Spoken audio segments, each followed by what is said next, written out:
Football ইতিহাসে কিছু মুহূর্ত থাকে যা চিরকাল স্মরণীয় হয়ে থাকে। কখনো তা গৌরবময়, কখনো বা করুণ। ২০০৬ সালে বিশ্বকাপ ফাইনালে জিনেদিন জিদানের লাল কার্ড পাওয়া এমনই এক ঘটনা যা ফুটবল প্রেমীদের জন্য মনে গভীর দাগ কেটেছে। ক্যারিয়ারের শেষ ম্যাচে এমন এক বিদায় নেওয়া হয়েছিল অভাবনীয়, বিশেষ করে একজন খেলোয়াড়ের জন্য যিনি ফ্রান্সের হয়ে বিশ্বকাপ জয়ের অন্যতম নায়ক ছিলেন। ১৯৯৮ সালের বিশ্বকাপে ফ্রান্সকে প্রথমবারের মতো বিশ্ব চ্যাম্পিয়ন করেছিলেন তিনি। এরপর ২০০৬ বিশ্বকাপে ৩৪ বছর বয়সী তারকা জাতীয় দল থেকে অবসর নেওয়ার সিদ্ধান্ত দিয়েছেন।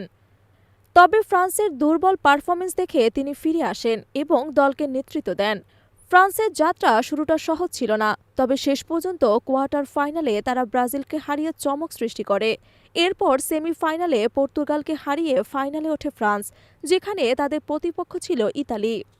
৯ জুলাই ২০০৬ বার্লিনের অলিম্পিক স্টেডিয়ামে অনুষ্ঠিত হয় ফাইনাল ম্যাচটি। ম্যাচের ৭ মিনিটের মাথায় ফ্রান্স পেনাল্টি পায় এবং জিদান অত্যন্ত দক্ষতার সঙ্গে পানেক্কা স্টাইলে গোল করেন, যা আজও ফুটবল ইতিহাসের অন্যতম আইকনিক মুহূর্ত। তবে ইতালি দ্রুত ফিরে আসে এবং মার্কো মাত্তেরাজ্জি ১৯তম মিনিটে হেডে গোল করে সমতা ফেরান। পুরো ম্যাচটি ছিল উত্তেজনার ভরা। দুই দলই গোল করার জন্য মরিয়া হয়ে উঠেছিল, কিন্তু নির্ধারিত ৯০ মিনিটের মধ্যে আর গোল হয়নি। অতিরিক্ত সময়ে ম্যাচ গড়ায়, যেখানে আরও নাটকীয় কিছু অপেক্ষা করছিল। ১১০ মিনিটের মাথায় ঘটে সেই বিখ্যাত ঘটনা। জিদান এবং ইতালির ডিফেন্ডার মাত্তেরাজ্জির মধ্যে কথার লড়াই চলছিল।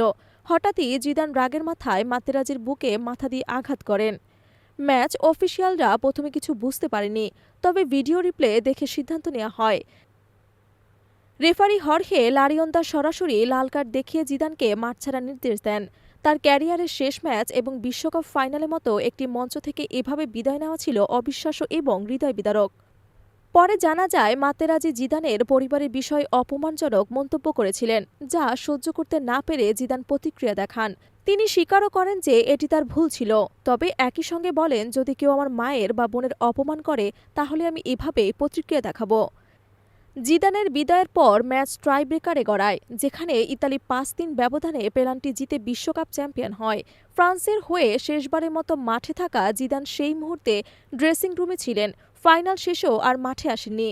এই লাল কার্ড তার ক্যারিয়ারের শেষ মুহূর্তকে কলঙ্কিত করলেও তার অসাধারণ প্রতিভা ও বিশ্ব ফুটবলে অবদান কেউ ভুলতে পারেনি।